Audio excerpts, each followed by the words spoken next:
Pakistan is grappling with a severe debt crisis. A detailed report by Abdul Wahid in Business and Finance Weekly. As of 2023, the nation's debt to GDP ratio stands at 89.9%, with an annual deficit exceeding 6.9% of GDP. External debt stands at 42.1% of GDP, while domestic debt is about 47% of GDP. Primarily from local banks, debt servicing costs for fiscal year 2024 to 2025 are 9.8 trillion rupees, nearly equal to government revenues, up from 7.3 trillion rupees the previous year. The government plans to borrow an additional 5.1 trillion rupees from banks and 2.7 trillion rupees from non-banks, exacerbating the fiscal strain.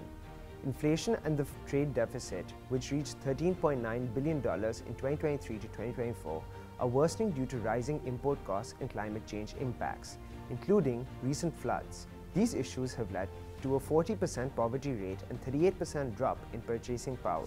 Tax revenue is low, falling from 14% of GDP in the 1980s to 10.5% in 2023. The government could boost revenue by reforming tax exemptions and expanding the tax base. Current tax exemptions amount to $17.4 billion, about 6% of GDP. To improve fiscal stability, Pakistan needs to address subsidy costs, reform tax structures, and privatize loss-making state-owned enterprises. Implementing these measures could save over 850 billion rupees in the short term and more than 1,400 billion rupees in the long term.